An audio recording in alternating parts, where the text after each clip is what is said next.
ರಾಜ್ಯದ 14 ಲೋಕಸಭಾ ಕ್ಷೇತ್ರಗಳಲ್ಲಿ ಮತದಾನದ ಪ್ರಕ್ರಿಯೆ ಬಿರುಸಿನಿಂದ ಸಾಗ್ತಾ ಇದೆ. ಎಷ್ಟರ ಮಟ್ಟಿಗೆ ಮತದಾನದ ಪ್ರಮಾಣ ದಾಖಲಾಗಿದೆ ಅದನ್ನ ನೋಡ್ತಾ ಹೋಗೋಣ. ಮಧ್ಯಾಹ್ನ 1 ಗಂಟೆಯವರೆಗೆ ದಾಖಲಾಗಿರುವಂತಹ ಮತದಾನದ ಪ್ರಮಾಣ, ಒಟ್ಟು ಮತದಾನ ರಾಜ್ಯದ 14 ಲೋಕಸಭಾ ಕ್ಷೇತ್ರಗಳಲ್ಲಿ ದಾಖಲಾಗಿರೋದು 41.59%. ಮಧ್ಯಾಹ್ನ 1 ಗಂಟೆಯವರೆಗೆ ಬಹಳ ಒಳ್ಳೆಯ ರೀತಿಯಲ್ಲಿ ಮತದಾನದ ಪರ್ಸೆಂಟೇಜ್ ದಾಖಲಾಗಿದೆ 41.59. ಈಗ ಒಂದೊಂದೇ ಲೋಕಸಭಾ ಕ್ಷೇತ್ರದ ಡೀಟೇಲ್ಸ್ನ ನೋಡ್ತಾ ಹೋಗೋಣ. ಬಾಗಲಕೋಟೆ ಲೋಕಸಭಾ ಕ್ಷೇತ್ರ, ಬಾಗಲಕೋಟೆಯಲ್ಲಿ 41.91% ಮತದಾನದ ಪ್ರಮಾಣ ದಾಖಲಾಗಿದೆ. ಬೆಳಗಾವಿಯದ್ದು ಗಮನಿಸ್ತಾ ಇದ್ದೀರಿ, ಮಧ್ಯಾಹ್ನ 1 ಗಂಟೆಯವರೆಗೆ 40.57% ಮತದಾನದ ಪ್ರಮಾಣ ದಾಖಲಾಗಿದೆ. ಮತದಾನದ ಪ್ರಕ್ರಿಯೆ ಆರಂಭ ಆಗಿ 5 ಗಂಟೆಯ ಸಮಯ ಎಂದೇ, ಆ ಸಮಯದಲ್ಲಿ ದಾಖಲಾಗಿರುವಂತಹ ವೋಟಿಂಗ್ ಪರ್ಸೆಂಟೇಜ್ ಇದು. ಇನ್ನೂ ಕೂಡ 4-4.25 ಗಂಟೆಯ ಮತದಾನದ ಪ್ರಮಾಣ ದಾಖಲಾಗೋದು ಬಾಕಿ ಇದೆ. ಬಳ್ಳಾರಿ ಲೋಕಸಭಾ ಕ್ಷೇತ್ರದ ಡೀಟೇಲ್ಸ್ನ ಗಮನಿಸಿದ್ರಿ, 44.36% ಮತದಾನದ ಪ್ರಮಾಣ ದಾಖಲಾಗಿದೆ. ಬೀದರ್ನಲ್ಲಿ ಸ್ವಲ್ಪ ಕಡಿಮೆ ಇದೆ, 37.97% ಮತದಾನದ ಪ್ರಮಾಣ ಬೀದರ್ ಲೋಕಸಭಾ ಕ್ಷೇತ್ರದಲ್ಲಿ ದಾಖಲಾಗಿದೆ. ಇನ್ನು ವಿಜಯಪುರ ಲೋಕಸಭಾ ಕ್ಷೇತ್ರದಲ್ಲಿ ಈವರೆಗೆ ದಾಖಲಾಗಿರುವುದು 39.87% ಮತದಾನದ ಪ್ರಮಾಣ ಮಧ್ಯಾಹ್ನ 1 ಗಂಟೆಯವರೆಗೆ. ಇನ್ನು ಚಿಕ್ಕೋಡಿ ಲೋಕಸಭಾ ಕ್ಷೇತ್ರದಲ್ಲಿ 45.69% ಮತದಾನ ಆಗಿದೆ. ಕಳೆದ ಬಾರಿ ಲೋಕಸಭಾ ಚುನಾವಣೆಯಲ್ಲೂ 75.62% ಮತದಾನದ ಪ್ರಮಾಣ, ಇಡೀ ದಿನದ ಮತದಾನದ ಪ್ರಮಾಣ ದಾಖಲಾಗಿತ್ತು. ಈ ಬಾರಿಯೂ ಉತ್ತಮ ರೀತಿಯಾದಂತಹ ಮತದಾನ ಆಗ್ತಾ ಇದೆ ಚಿಕ್ಕೋಡಿ ಲೋಕಸಭಾ ಕ್ಷೇತ್ರದಲ್ಲಿ. ದಾವಣಗೆರೆಯಲ್ಲೂ ಒಳ್ಳೆಯ ಪರ್ಸೆಂಟೇಜ್ ದಾಖಲಾಗಿರುವುದು 42.32% ಮತದಾನದ ಪ್ರಮಾಣ ಮಧ್ಯಾಹ್ನ 1 ಗಂಟೆಯವರೆಗೆ ದಾಖಲಾಗಿದೆ.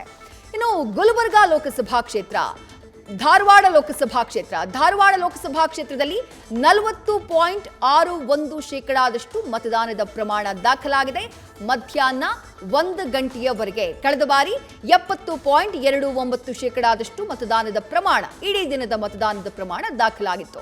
ಇನ್ನು ಗುಲ್ಬರ್ಗಾ ಲೋಕಸಭಾ ಕ್ಷೇತ್ರದಲ್ಲಿ 37.48% ಮತದಾನದ ಪ್ರಮಾಣ ದಾಖಲಾಗಿದೆ ಮಧ್ಯಾಹ್ನ 1 ಗಂಟೆಯವರೆಗೆ. ಅಂದ್ರೆ ಮತದಾನದ ಪ್ರಕ್ರಿಯೆ ಆರಂಭ ಆಗಿ ಸುಮಾರು 5 ಗಂಟೆಗಳಲ್ಲಿ ದಾಖಲಾಗಿರುವಂತಹ ಮತದಾನದ ಪ್ರಮಾಣ ಇದು. ಗುಲ್ಬರ್ಗಾದ ಡೀಟೇಲ್ಸ್ನ ಗಮನಿಸ್ತಾ ಇದ್ದೀರಿ. ಇನ್ನು ಹಾವೇರಿ ಲೋಕಸಭಾ ಕ್ಷೇತ್ರದಲ್ಲೂ ಉತ್ತಮ ಮತದಾನದ ಪ್ರಮಾಣ ದಾಖಲಾಗಿದೆ. ಮಧ್ಯಾಹ್ನ 1 ಗಂಟೆಯವರೆಗೆ 43.26% ಮತದಾನದ ಪ್ರಮಾಣ ದಾಖಲಾಗಿದೆ. ಮತದಾರರು ಬಿರುಸಿನಿಂದ ಮತಗಟ್ಟೆಗೆ ಬಂದು ತಮ್ಮ ಮತವನ್ನ ಹಾಕ್ತಿದ್ದಾರೆ, ತಮ್ಮ ಹಕ್ಕನ್ನ ಚಲಾಯಿಸುತ್ತಿದ್ದಾರೆ. ಕೊಪ್ಪಳ ಲೋಕಸಭಾ ಕ್ಷೇತ್ರದಲ್ಲೂ ಉತ್ತಮವಾದಂತಹ ಪರ್ಸೆಂಟೇಜ್ 42.74% ಮತದಾನದ ಪ್ರಮಾಣ ಮಧ್ಯಾಹ್ನ 1 ಗಂಟೆಯವರೆಗೆ. ರಾಯಚೂರು ಲೋಕಸಭಾ ಕ್ಷೇತ್ರ 38.06% ಮತದಾನದ ಪ್ರಮಾಣ ದಾಖಲಾಗಿದೆ ರಾಯಚೂರು ಲೋಕಸಭಾ ಕ್ಷೇತ್ರದಲ್ಲೂ. ಇನ್ನು ಶಿವಮೊಗ್ಗ ಲೋಕಸಭಾ ಕ್ಷೇತ್ರದಲ್ಲಿ 44.98%. ಶಿವಮೊಗ್ಗ ಲೋಕಸಭಾ ಕ್ಷೇತ್ರ ಜಿದ್ದಿನ ಫೈಟ್ಗೆ ಸಾಕ್ಷಿಯಾಗ್ತಾ ಇರೋ ಕ್ಷೇತ್ರ. ರಾಜ್ಯದ ಹೈ ವೋಲ್ಟೇಜ್ ಕ್ಷೇತ್ರಗಳಲ್ಲಿ ಶಿವಮೊಗ್ಗ ಲೋಕಸಭಾ ಕ್ಷೇತ್ರ ಕೂಡ ಒಂದು. ಶಿವಮೊಗ್ಗ ಲೋಕಸಭಾ ಕ್ಷೇತ್ರದಲ್ಲಿ ಬರೋಬ್ಬರಿ 44.98% ಮತದಾನದ ಪ್ರಮಾಣ ದಾಖಲಾಗಿದೆ. ಮತ್ತೊಂದು ಕಡೆ ಉತ್ತರ ಕನ್ನಡದಲ್ಲೂ ಕೂಡ ಬಹಳ ಒಳ್ಳೆಯ ಪರ್ಸೆಂಟೇಜ್ ದಾಖಲಾಗಿದೆ. 44.22% ಮತದಾನದ ಪ್ರಮಾಣ ದಾಖಲಾಗಿರೋದು. ಸದ್ಯಕ್ಕೆ ಮಧ್ಯಾಹ್ನ 1 ಗಂಟೆಯವರೆಗೆ ನಾವು ಗಮನಿಸುವುದಾದ್ರೆ ಅತಿ ಹೆಚ್ಚು ಮತದಾನದ ಪ್ರಮಾಣ ದಾಖಲಾಗಿರುವುದು ಚಿಕ್ಕೋಡಿ ಲೋಕಸಭಾ ಕ್ಷೇತ್ರದಲ್ಲಿ 45.69% ಮತದಾನದ ಪ್ರಮಾಣ ದಾಖಲಾಗಿದೆ. ಮಧ್ಯಾಹ್ನ 1 ಗಂಟೆಯವರೆಗೆ ರಾಜ್ಯಾದ್ಯಂತ ಆ 14 ಲೋಕಸಭಾ ಕ್ಷೇತ್ರಗಳಲ್ಲಿ ಒಟ್ಟಾರೆಯಾಗಿ ದಾಖಲಾಗಿರುವ ಮತದಾನದ ಪ್ರಮಾಣವನ್ನು ಗಮನಿಸ್ತಾ ಇದ್ದೀರಿ, 41.59%. ಇನ್ನೂ ಕೂಡ ಮತದಾನದ ಪ್ರಕ್ರಿಯೆ 4-4.25 ಗಂಟೆಗಳ ಸಮಯ ನಡೆಯೋದಿದೆ. ಆ ಲೆಕ್ಕಕ್ಕೆ ನಾವು ಕಂಪೇರ್ ಮಾಡೋದಾದ್ರೆ ಮಧ್ಯಾಹ್ನ 1 ಗಂಟೆಯವರೆಗೆ ದಾಖಲಾಗಿರುವುದು ಬಹಳ ಉತ್ತಮವಾದಂತಹ ಪರ್ಸೆಂಟೇಜ್.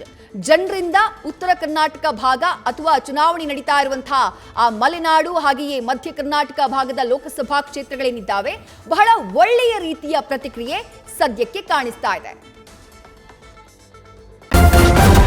ನ್ಯೂಸ್ ಫಸ್ಟ್, ನಿರ್ಭೀತಿಯಿಂದ ನಿಮ್ಮ ಪರವಾಗಿ.